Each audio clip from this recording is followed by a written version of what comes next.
ka titigil sa kagaganyan. Basta para sa'kin, kung susubukan mo ang Diyos, di ka niya bibiguin, di ka niya iisnabin.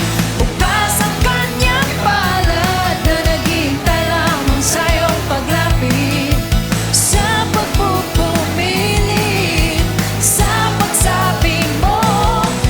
Basta para sa'kin, kung susubukan mo ang Diyos, di ka niya bibiguin, di ka niya iisnabin.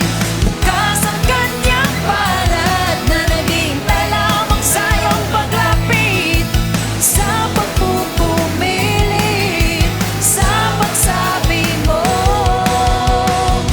Bahala ka na,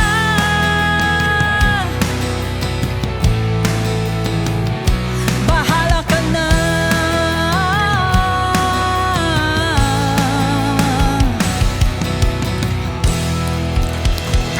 Tinitiwala po namin sa inyo, sa iyong mga kamay, ang lahat ng bagay nilalagap namin sa inyong harapan. Buong puso po kami nagtitiwala sa kalooban mo, aming Panginoon. Bahala ka na, bahala ka na sa amin, aming Diyos.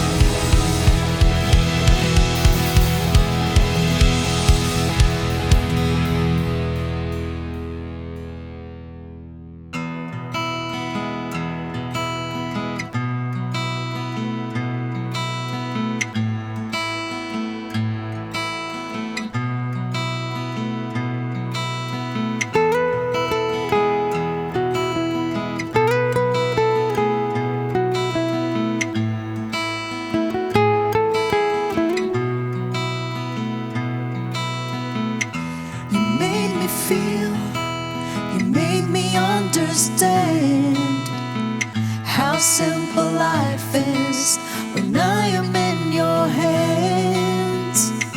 It really hurts and painful deep inside when no one cares and no one understands.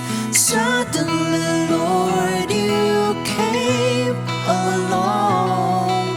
You took my hand and then you made me strong. You gave me hope to live my life. You saved me, you saved me from the grave.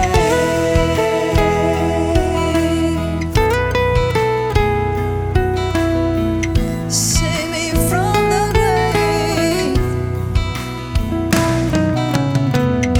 You made me feel, you made me understand how simple life is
sometimes we're down, but it won't matter as long as you're around. Life is a wheel that turns around. Sometimes we're up, sometimes we're down, but it won't matter as long as you are my life. Lord, you came. All my hope is you. Took my hand and then you made me strong. All my life, Lord, to me. All my heart is you. Save me. You save me from the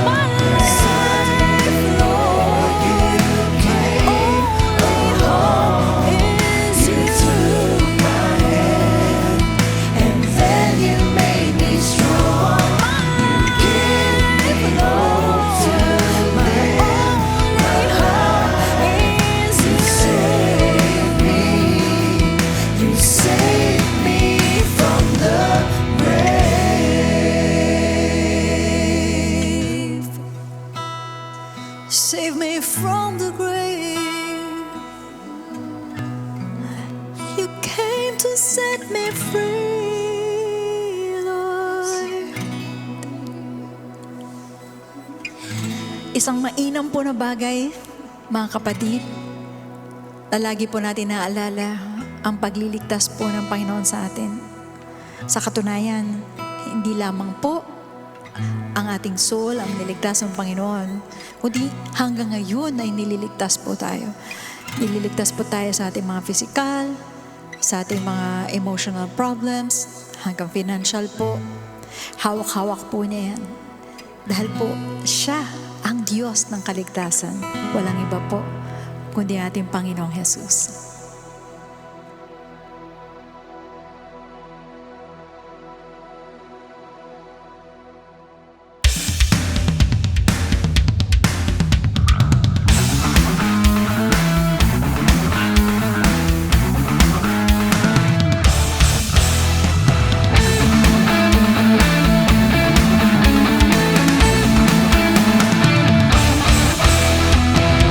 Jesus, you are the one I live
loud to the rock of our salvation. Let us come before Him with thanksgiving and extol Him with music and song. For the Lord our Lord is a great God, a great King above all gods. Come, let us sing for joy to the Lord. Let us shout aloud to the rock of our salvation. Come, let us sing for joy to the Lord. Let us shout aloud to the rock of our salvation. Let us bow before Him in our worship. Let us kneel before God, a great King. For He is our God and we are His people. That's why we shout and sing. Come, let us sing for joy to the Lord. Let us shout aloud to the rock of our salvation. Come, let us sing for joy to the Lord. Let us shout aloud to the rock of our salvation. Thou, O Lord, art exalted above the earth. Thou, O Lord, art exalted above the earth. All creation shall praise you. Every tongue shall confess before you. Thou, O Lord, art exalted above the earth. Thou, O Lord, art exalted above the earth. Thou, O Lord, art exalted above the earth. All creation shall praise you. Every tongue shall confess before you. Thou, O Lord, art exalted above the earth. Thou, O Lord, art exalted above the earth. Thou, O Lord, art exalted above the earth. All creation shall praise you. Every tongue shall confess before you. Thou, O Lord, art exalted above the earth. Thou, O Lord. Thou, O Lord, art exalted above the earth. Thou, O Lord, art exalted above the earth. All creation shall praise you, and every tongue shall confess before you. Thou, O Lord, art exalted above the earth. All creation shall praise you, and every tongue shall confess before you. Thou, O Lord, art exalted above the earth. All creation shall praise you, and every tongue shall confess before you.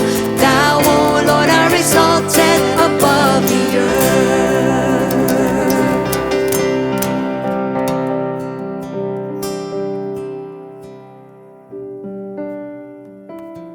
Isa po mapagpalang gabi sa inyo po lahat. On behalf of our beloved Bishop Louie and Pastor Norma, maraming salamat for this opportunity once again to stand before you. At higit sa lahat, salamat po sa ating Diyos na buhay para na naman po sa isang pagkakataon na makapaghayag po ng kanya pong mga kabutihan.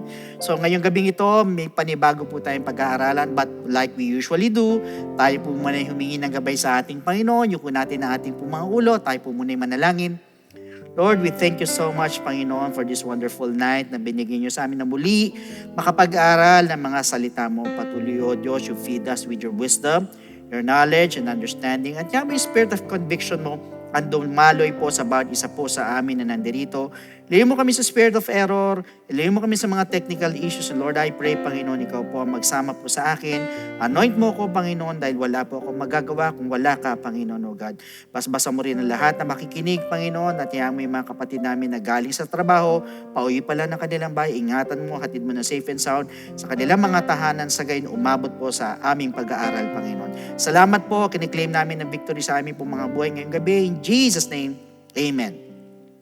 So praise the Lord. Last week we have talked about the power of expectancy. Kung naalala po ninyo ang ating pong topic. Pero ngayong gabi ay may panibago po tayong pag-aaralan or pag-uusapan. At yan po yung tinatawag na the power of choice. Yan po ang title po natin ngayong gabi. Ang sabi po sa Genesis chapter 13 verses 5 to 12. Lot also, who went with Abram, had flocks and herds and tents. Now the land was not able to support them, that they might dwell together, for their possessions were so great that they could not dwell together. And there was strife between the herdsmen of Abram's livestock and the herdsmen of Lot's livestock. The Canaanites and the Perizzites then dwelt in the land. So Abram said to Lot, "Please let there be no strife between you and me, and between my herdsmen and your herdsmen, for we are brethren. Is not the whole land before you? Please separate from me. If you take the left, then I will go to the right. Or if you go to the right, then I will go to the left."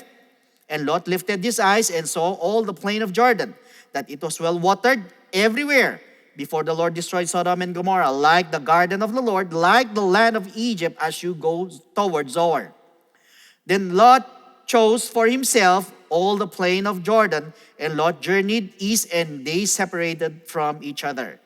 Abram dwelt in the land of Canaan, and Lot dwelt in the cities of the plain, and pitched his tent even as far as Sodom. For our information, we are creatures of choice. Nung tayo po'y nilikha po ng ating Panginoon, He gave us free will. So that means we are free moral agents. That is why we have the power to choose. Meron tayong kapangyarihan para pumili. Ito po yung isa pong gift po na binigay po sa atin. Kaya nga sinabi ni Bob McEwen, our greatest God-given gift is the ability to choose. Yan daw po yung pinakamatinding bigay ng Diyos sa atin, yung God-given gift po sa atin. So meaning, hindi po tayo katulad po ng mga robots na gumagalaw lang po pag sususian or de baterya or yung po mga remote control na sumusunod lang po yung pag nilagyan po ng battery at inactivate. That means, we may follow God or not, but it is depending on our choice. As a matter of fact, every day we are making choices. What clothes we wear, kung gusto mong maligo or not, or otherwise the program that you want to watch, or even yung mga pagkain na gusto mong kainin, at kung gusto mong kumain or hindi, choice mo rin yan. Perhaps the course that you want to study or the place you want to go, kung saan mo gusto pumunta. While sa mga nagbabalak naman po mag-asawa, you want to choose the person you want to marry or kung gusto mo pa mag-asawa or hindi na.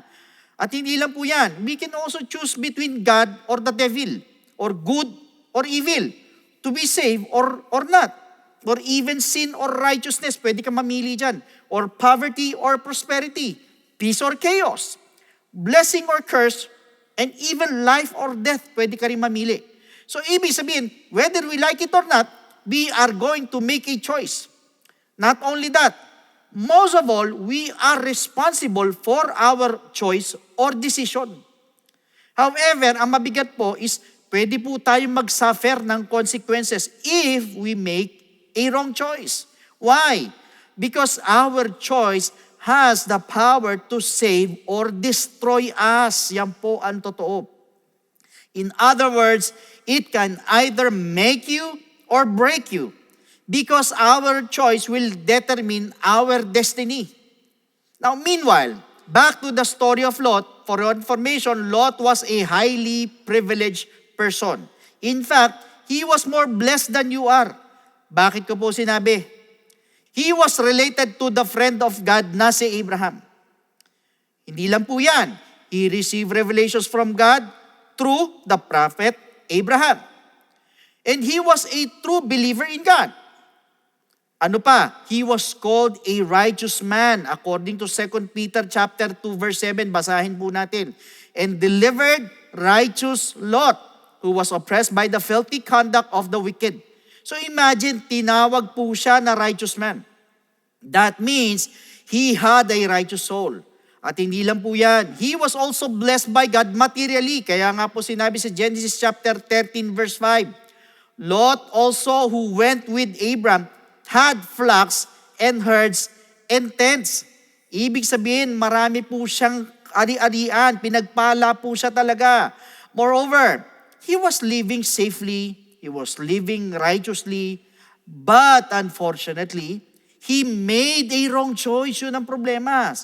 Since his men were having trouble getting along with Abraham's men, nag-aaway po. Yung mga tao-tao po nila, yung mga tauhan po nila. Malaki po kasi na yung kawan nila, yung mga nasasakop nila, yung mga ari-arian po nila, at hindi po magkasundo yung mga tao nilang dalawa. So nag-aaway po. That is why Abraham decided to part ways with Lot, as they needed to choose for themselves where they wanted to go and stay. So, to avoid quarrel, para hindi po sila mag-away, Abraham offered Lot a deal. Na ano po yung deal niyan? To choose the place of his choice. Para pumili na lugar kung saan ano yung choice niya, kung ano yung gusto niya. Kaya sabi po sa Genesis chapter 13 verses 8 to 11. So Abraham said to Lot, please let there be no strife between you and me, and between my herdsmen and your herdsmen, for we are brethren. Is not the whole land before you? Please separate from me. If you take the left, then I will go to the right. Pag pumunta ka sa kaliwa, then pupunta ako sa kanan. Or if you go to the right, then I will go to the left. O pag pumunta ka naman sa kanan, then pupunta naman ako sa kaliwa.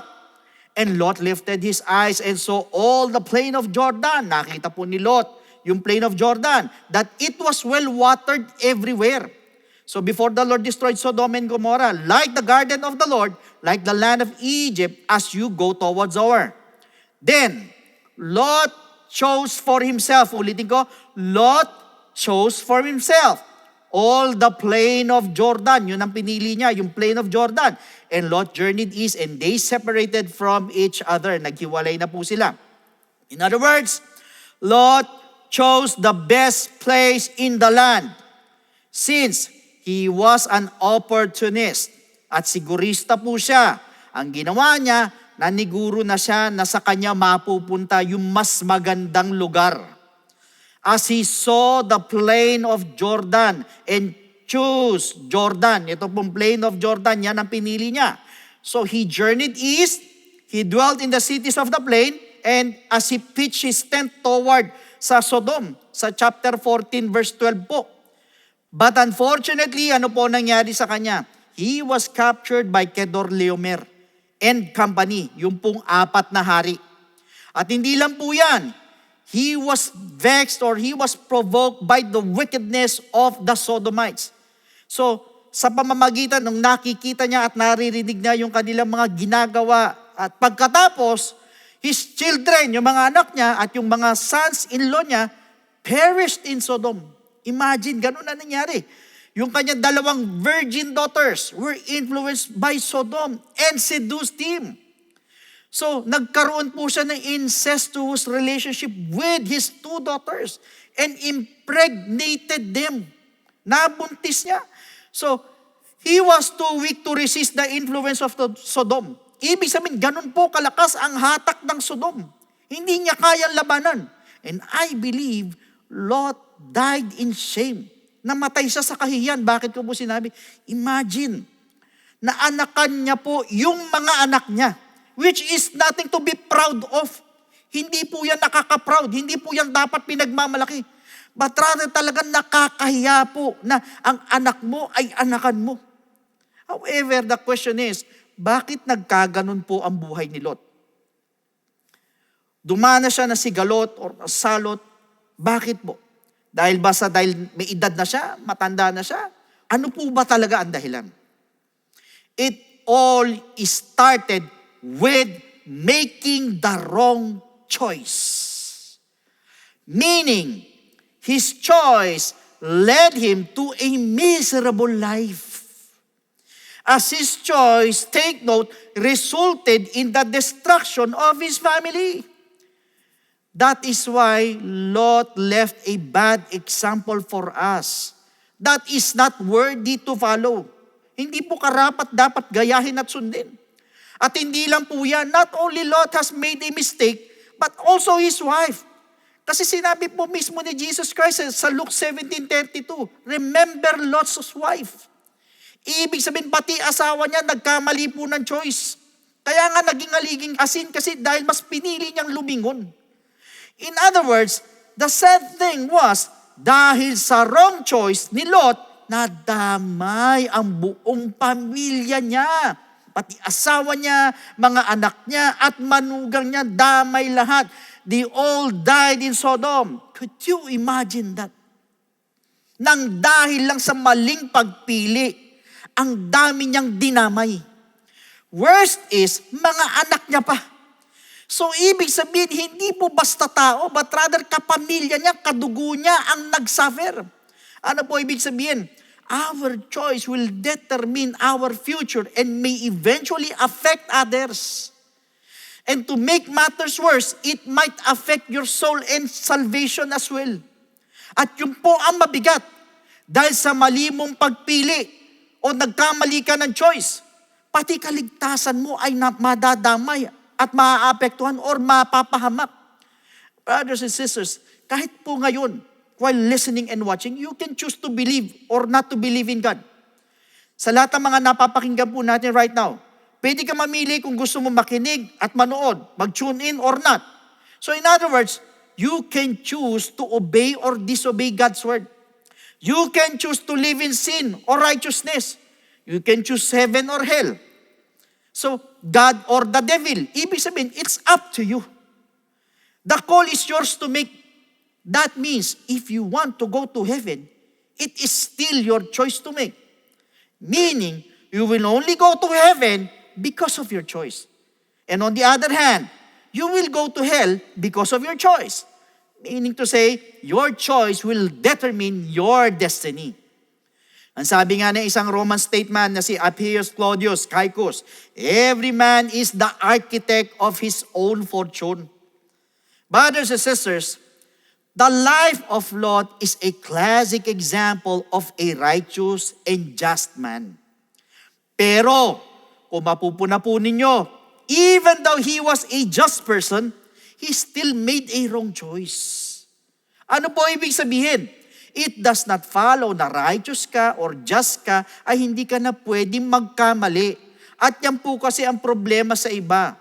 Pag nagkakamali po ang ibang tao, especially pastors, leaders, or kung sino man, ang sasabihin na iba, pastor pa man din yan, leader pa man din yan. Bakit ganyan ang ginawa niya? Ayoko na sa church na ito, puro makasalanan ng mga tao.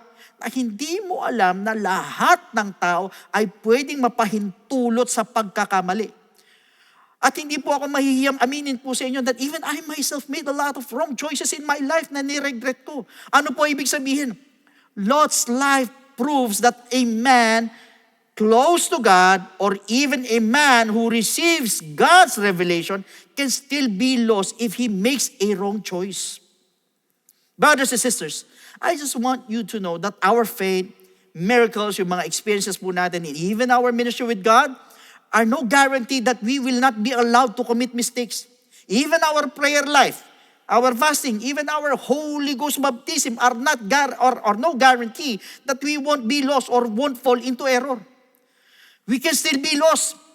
That is, if we will choose to disobey God and commit sin. Sigurado po yan. Kahit mag-fasting ka pa ng 40 days, todo-todo pa, kahit talagang absolute na, pero kung hindi ka lang din susunod sa Diyos, sigurado maliligaw at mapapahama ka pa rin. And if you choose to backslide, you will be destroyed. Why? Hindi po tayo naniniwala sa doctrine of unconditional eternal security. Or yung pong doctrine na once saved, you are always saved. Na kahit nagkasala ka pa, ay ligtas ka pa rin. Kahit na hindi ka na humingi ng tawad sa Diyos at magsisi, ay hindi mo tinalikdan ng iyong kasalanan, ligtas ka pa rin. At kung ligtas na pala tayo, kahit pala gumawa ka ng kasalanan, okay lang, bakit pa po tayo magpapakabuti? Kayo na po ang sumagot. So, ibig sabihin, our choice has the power to destroy us. It has the power to lead you to sin and away from God. Nakita po ninyo si Demas sa 2 Timothy chapter 4, verse 10. For Demas has forsaken me. Ulitin ko, Demas has forsaken me, having loved this present world, and has departed for Thessalonica, Crescens for Galatia, Titus for Dalmatia. Ibig sabihin, mas pinili niya po ang world as he made the wrong choice. Mas pinili niya ang mundo at iniwan si Apostle Paul. Why? Because Demas loved the world more than his work as an evangelist. Yun ang nakakalungkot. Mas minahal niya ang mundo kaysa yung ministry niya, kaysa yung trabaho niya sa Diyos. At ganyan po, kalakas ang hatak ng mundo. In such a way na maiengganyo ka sa ganda ng panlabas nito hanggang sa mapilitan ka mamili ngayon. But at the end of the day, pag nagkamali ka ng pili, hindi mo alam, it will lead you to destruction. And slowly, it will pull you away from God. At ilan na po ang nawala at nanghina sa pananampalataya because of wrong choice. Ang iba, nawala na po sa atin ng tuluyan. Mas pinili ang mundo, mas pinili ang pera, mas pinili ang hanapbuhay, ang trabaho, ang negosyo, kaysa sa Diyos. Which should not be the case. In fact, there were also people of God who made wrong choices sa Biblia po and suffered the consequence. Sino-sino po yan? Tignan po natin. Una si Adam, tsaka si Eve. Chose to disobey God. Ano nangyari sa kanila? Pinalayas po sila ng Garden of Eden. What about si Cain? He chose to kill his brother. Pinatay niya si Abel. Si Achan, he chose to steal the gold, the silver, and yung mga raiment. What about Samson? Chose to sleep on the lap of Delilah. Ano nangyari po sa kanya? Hindi napahamak po siya. Nawala yung lakas niya. Si King Saul chose to disobey the word of God. Si David chose to commit adultery with Bathsheba. What about Solomon? Chose to marry 1,000 women and worship their idols. Si Judas, alam natin what happened to him. Mas pinili niya na isell si Jesus Christ at i-betray ang ating Panginoon. Ano nangyari sa kanya? Ananias and Sapphira, they chose to take a part of the money. Ano nangyari? Napahamak, namatay. Just imagine all these people, they were people of God, but apparently they made the wrong choice. Kaya po sila napahamak. Ano po ibig sabihin? There is no exception to the rule. Once nagkamali ka ng pili, siguradong you will suffer the consequences. Meaning, there is power in how we choose. That is why, brothers and sisters, beware of your choice. Mag-ingat mo tayo sa pagpili. Because your wrong choice can destroy you. But your right choice can save your soul. Now, meanwhile, if there are people who made the wrong choices, on the other hand, there were also people who made the right choices naman and were blessed by God. Si Abel, mas pinili niya to offer an excellent sacrifice, kaya nga nalugod ang Diyos sa kanya eh. Si Enoch chose to walk with God and he was translated to heaven. What about si Noah? He chose to obey God by building an ark and was saved, but together with his family. What about Joseph? Chose to run away when temptation came. Mas pinili niya lumayo sa temptation. Kahit tinutukso siya, iniwasan niya. What about yung 3 Hebrew children? Chose not to bow before Nebuchadnezzar's idols. Si Daniel, mas pinili po niya mag-pray 3 times a day. What about si Apostle Paul? Mas pinili niya maglingkod sa Diyos by leaving his religion. And the 120 disciples chose to stay in the upper room. Ano nangyari? They received the Holy Ghost. Binila sila ng Panginoon. Yung 3,000 on the day of Pentecost chose to repent and were baptized in the name of Jesus Christ. So in other words, your choice has the power to destroy or save you. However, ang sabi po sa Joshua 24:15, and if it seems evil to you to serve the Lord, choose for yourselves this day whom you will serve. Ulitin ko, choose for yourselves this day whom you will serve. Whether the gods which your fathers served that were on the other side of the river, or the gods of the Amorites, in whose land you dwell. But as for me and my house, we will serve the Lord. Brothers and sisters, God is offering everyone a choice. To be lost or to be saved. You can only choose one. Hindi pwedeng dalawa. Wala pong gray area. If you made the right choice, surely God will bless it and save you. If you choose heaven, then you will go to heaven. If you choose hell, then you will go to hell. If you choose life, then you will have life. If you choose death, then you will die. But I just want you to know that your final destiny, whether heaven or hell, is a choice. It is not a destiny or fatalism. As what an American politician named na ito po si William Jennings Bryan, ang sabi niya, destiny is not a matter of chance, but a matter of choice. Meanwhile, the question is this, how are we going to make a choice? Yan po ang tanong. Paano po ba tayo pipili? For your information, the process of making a choice includes making a judgment about an attitude or action. Ang mga choices, ang mga decisions po are an act of the will. At yan po or sila po ay parating influenced by the mind, the emotions, or both. So the choice we make actually reflects the desires of our heart. Bakit ko po sinabi? Proverbs 21:2. Every way of a man is right in his own eyes, but the Lord weighs the hearts. Ibig sabihin, it involves the heart, kasama ang puso. However, making a choice begins by discerning the will of God. Yan muna. Bago ka pumili, bago ka mag-decide, bago ka gumawa ng choice mo, siguraduhin po muna natin yung will ng ating Panginoon. Alamin muna natin kung ano ang kalooban ng Diyos. Bakit? Because God delights in revealing His will to those who are eager to follow His precepts. Sabi po sa Psalms 119:168, I keep your precepts, ayun, and your testimonies, for all my ways are before you. Meaning, our attitude towards making a choice should be that of Jesus Himself, na siya rin po mismo nag-affirm po nito sa Luke 22:42. Ang sabi po rito, not my will but yours be done. Hindi yung kalooban ko, kundi yung kalooban ng Diyos ang mangyari. In other words, whatever choices we make, especially the tough ones, make sure that it should be in accordance with God's will. Apparently, ano po ang magiging resulta pag ito po yung in accordance sa kalooban ng Panginoon? First, God will surely bless the choice you made that is in line with this word. Kaya nga po ang sabi po sa John 15:7, if you abide in me and my words, ulit ko, and my words abide in you, you will ask what you desire, ano man daw ang hingin mo, and it shall be done for you. Ibig sabihin, according to His word, ay gagawin po ng Diyos para sa iyo, makukuha mo. Ibig sabihin, may blessing. At gayon din, dapat nandoon po ang wisdom. Ang tanong, saan po tayo kukuha ng wisdom?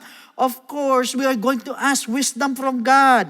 And also seek counsel from your pastor, your leaders, or your superiors. Sa madalit sabi, huwag po tayo mahiyang magtanong or humingi po ng advice doon sa mga tao na mas nakakaalam po kaysa sa atin. Second, ano po resulta? God will bless the choice you made that accomplished His purpose as you depend on His strength.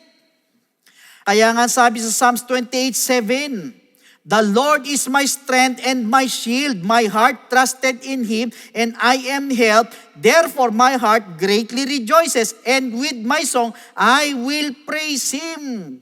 Sa madalit sabi, sa lakas ka ng Diyos umasa. Kaya ano man ang pinili mo or piliin mo, sigurado may blessing. Thirdly, God will bless the choice that you made that glorifies Him. Ang sabi po sa 1 Corinthians chapter 10 verse 31, therefore, Whether you eat or drink or whatever you do, ano man daw ang gawin mo, do all to the glory of God.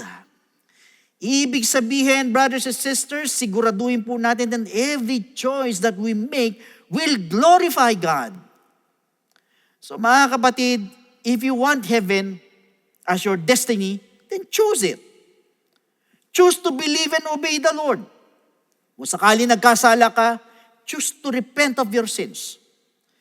Serve the Lord and live a holy life. Kaya nga sabi sa Hebrews 12:14, pursue peace with all people and holiness, without which no one will see the Lord.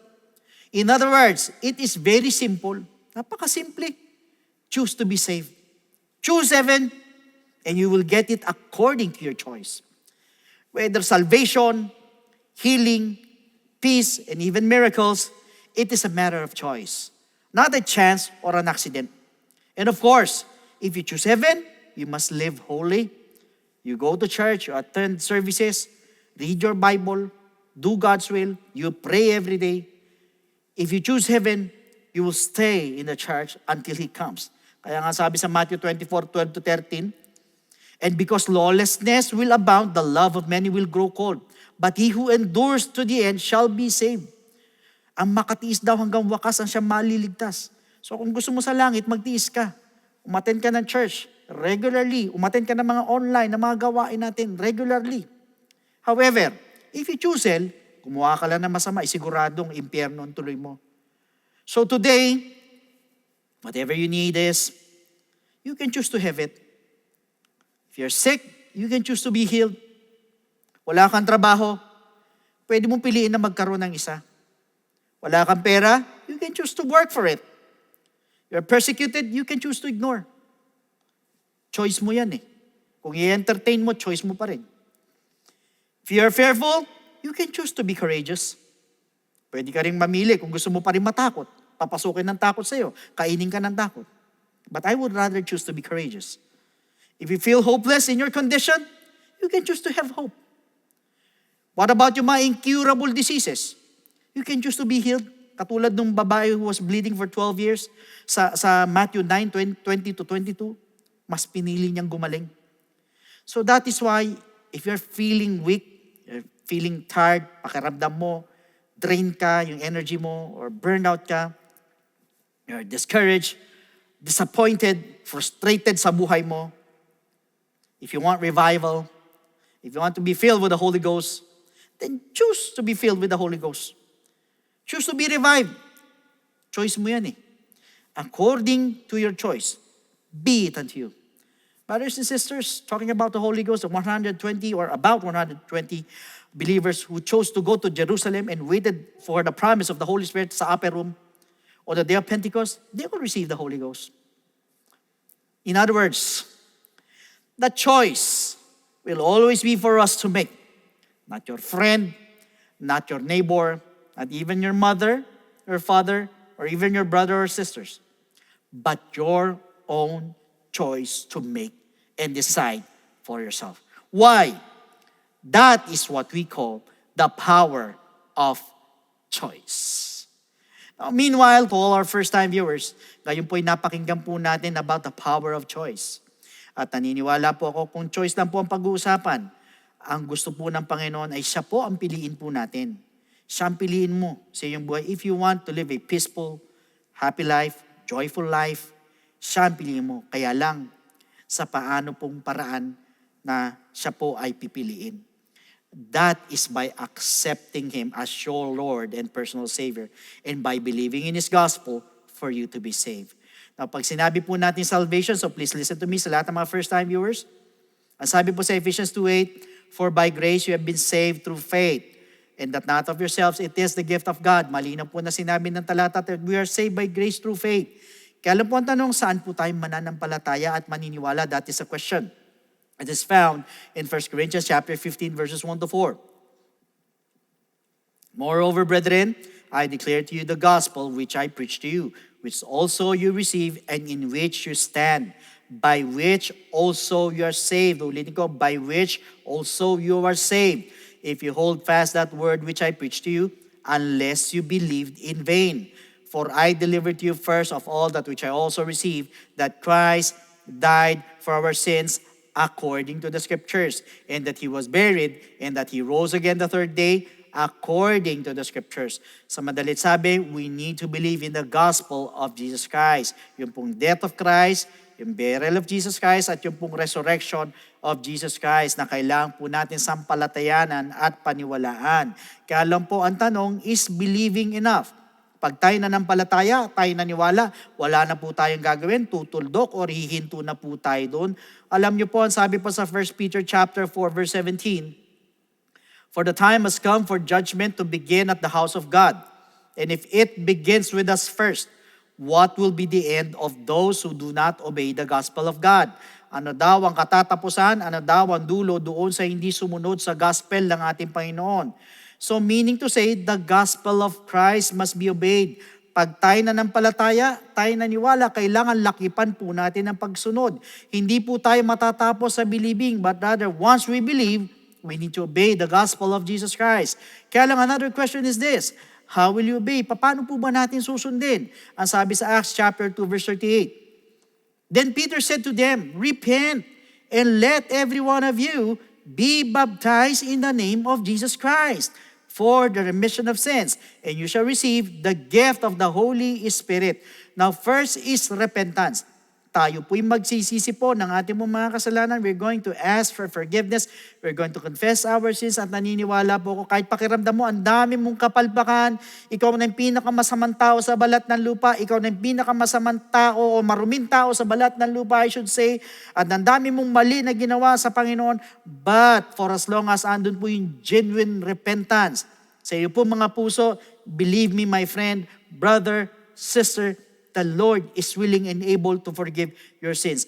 Dahil dyan po nakatingin ng ating Panginoon, yung pong taos-puso na pagsisisi. Hindi po papasok yung pong death to sin. So yan po yung unang step, we need to repent. Second, we need to be baptized in the name of Jesus Christ. So tayo naman po ibabautismo sa tubig, ilulubog po tayo sa tubig in the name of Jesus Christ po yan. Ang sabi po sa Romans chapter 6 verse 4, therefore, we were buried with Him through baptism into death. Ulitin ko, therefore, we were buried with Him through baptism into death, that just as Christ was raised from the dead by the glory of the Father, even so we also should walk in newness of life. Sa madalit sabi, we need to be baptized in the name of Jesus Christ. Why? Dahil para bagang inililibing naman po natin ang ating po mga kasalanan, kasabay naman po ng paglilibing kay Kristo. And take note, hindi po ito paghuhugas ng dumi ng katawan, kundi ito po'y pag-aalis po ng ating po mga kasalanan. So yan po yung pangalawang step. We need to be baptized in the name of Jesus Christ. Now the third step is we need to receive the gift of the Holy Spirit. Diyan naman po papasok ang ating transformation, yung ating mga regeneration. So, sa madalit sabi, tayo mababago na po. Na nabanggit po sa Romans 8:11, ganyan din po sa Titus chapter 3 verse 5. In fact, once we receive the gift of the Holy Spirit, we're also receiving power. Power saan? Sa lahat po ng mga first-time viewers po natin, aminin nyo man hindi, lahat tayo may kahinaan. Kung minsan, pinipilit natin magbago, isang buwan, 2 buwan sa mga susunod na panahon, bumabalik tayo sa dati, tapos pipilitin mo na naman magbago ulit, tapos babalik ka na naman po sa dati, so pabalik-balik lang, hindi ka mabago ng lubusan. Why? Sarili mo lang eh. But you know what, my friend? Once you receive the gift of the Holy Spirit, yan po yung sinasabing power to overcome all our weaknesses. At yan din po, yung magpapaalala po sa atin para makasunod po sa kalooban po ng ating Panginoon. At naniniwala po ko, ito po'y kalooban ng ating Panginoon. At mas piliin po natin na sumunod sa kalooban po ng ating Panginoon na katulad ng ating napakinggan ngayong gabi pong ito. So take note, ito pong 3 bagay na ito'y kailangan maganap po sa atin. First, we need to repent. Second, we need to be baptized in the name of Jesus Christ. And thirdly, we need to receive the gift of the Holy Spirit. And that is what we call the good news. And that is the gospel of Jesus Christ. So at this moment, sa lahat mo ng gustong tumanggap sa ating Panginoon, pwede po ba na itaas po ninyo yung 2 kamay bilang tanda ng pagsuko? Yuko po ninyo yung mga ulo. And please repeat after me with this prayer na habang binabanggit po ninyo ang panalangin nito, nandun ilagay po natin sa puso yung taos-puso na pagsisisi at paghingi po ng tawad sa ating Panginoon habang binabanggit po natin ang panalangin nito. So please repeat after me. Panginoong Jesus, lumalapit po ako sa iyo. bilang isang makasalanan. Patawarin mo po ako sa lahat ng aking mga pagkakamali at pagkukulang. Sa oras na ito, tinatanggap po kita bilang sariling tagapagligtas at tinatanggap po kita bilang Diyos ng aking buhay. Naniniwala po ako na ikaw ay namatay, ikaw ay nilibing, at sa ikatlong araw ay nabuhay na magmuli. Tulungan mo po ako makapagsimula ng bagong buhay at idagdag mo po ako sa iyong kaharian. Maraming salamat po sa pangalan ni Jesus. Amen. Siyempre, yung first step, para sa pangalawang step po, andyan po sa baba po ng mga screens po ninyo, ang mga numbers po namin, mga telephone numbers, you can easily call on those numbers para makapagpa-schedule po tayo ng water baptism, or otherwise, you can directly message us sa ating pong FB page. Iwan lang kayo ng mensahe para masagot po namin to give you further instruction. So pagkakataon pong ito, muli tayo po manalangin sa ating Panginoon bilang pagtatapos. Yuko natin ang ating pong mga ulo minsan pa. Lord, we thank you so much for your word. Salamat, Panginoon, pinakita mo po sa amin kung gaano po kahalaga ang pagpili or the power of choice. Hayaan mo, Panginoon, sa bawat pagpili namin, hayaan mo, Lord, yung kalooban mo ang siyang masunod namin according to your word, Panginoon, O God, hindi sa aming sariling lakas, Panginoon. At hayaan mo, Lord, na bawat pagpili namin ay makakaglorify sa iyo, Panginoon.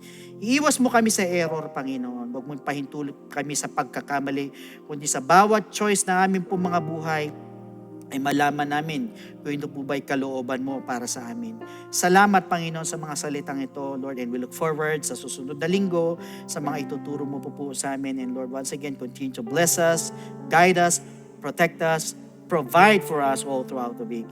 We ask all of these things in your most precious and wonderful name, and claiming the victories in our lives. In Jesus' name, amen. So once again, brothers and sisters, God bless every one of you, and to God be all the glory.